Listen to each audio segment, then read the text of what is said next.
Reverend Father Newton, our director, Mr. Jerome, board administrators, trustees, Principal Ms. Conlon, Vice Principal Mr. Della Croce, honored guests, family, friends, and my fellow graduates.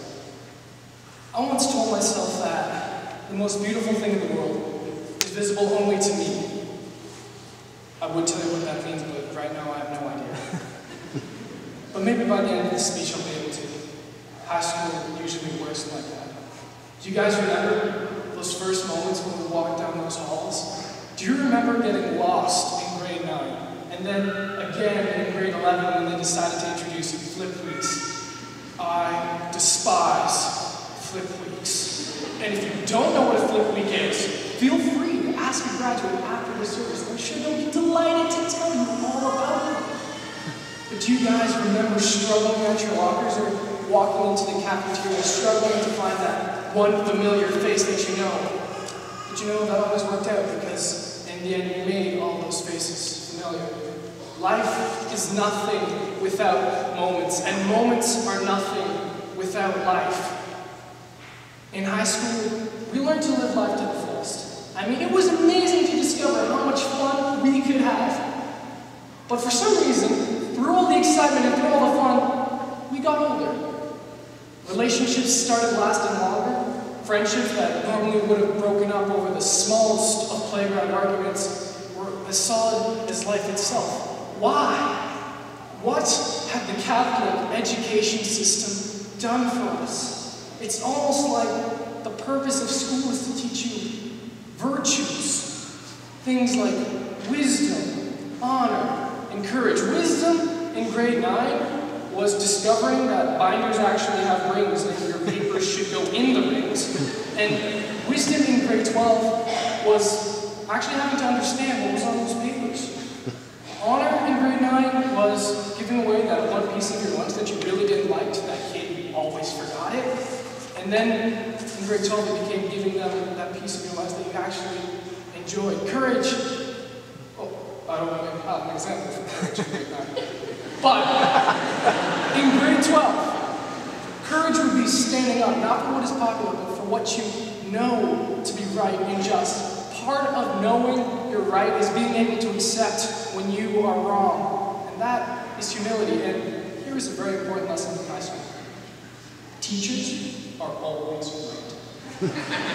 This is because they are the sovereigns of your academics. It is very hard, but sometimes it is better to realize that you should remain silent and be thoughtful than to speak and remove all doubt. This is a personal life lesson from jail. This isn't directed at anyone. But I think the most important virtue that we learned was humility. John the Baptist said, "He must become greater, I must become less." Humility in our past gives us the potential in our future. And it's very hard to be humble with a past like ours. We're pretty awesome. We are the last grade to walk down the aisles with the creative Mr. Collins, the helpful Miss Parker, and gentle, strong, all-knowing Guerino Janine. For those of you who don't know who that is, that's Mr. Jim.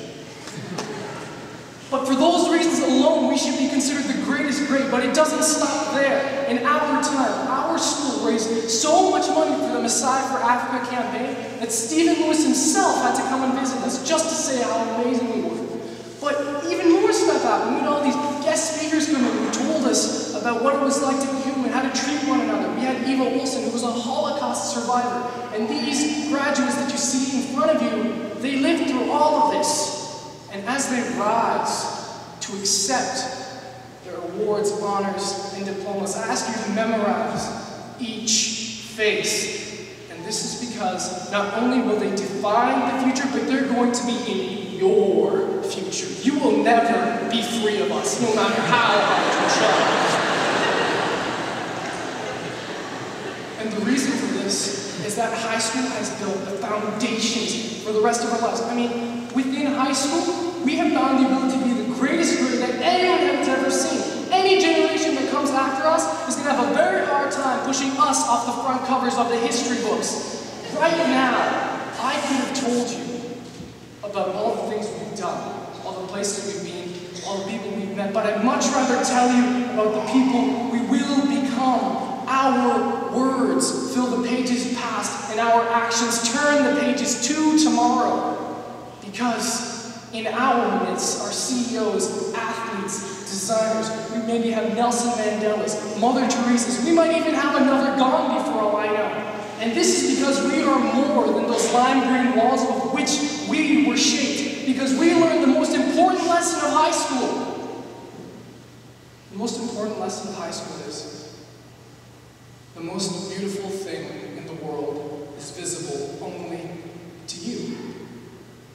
High school was about finding that one thing that we really loved more than anything else. High school was finding that one secret that would unlock the rest of our lives. And as we stand here before you, we have found that beauty. And we have so many people to thank.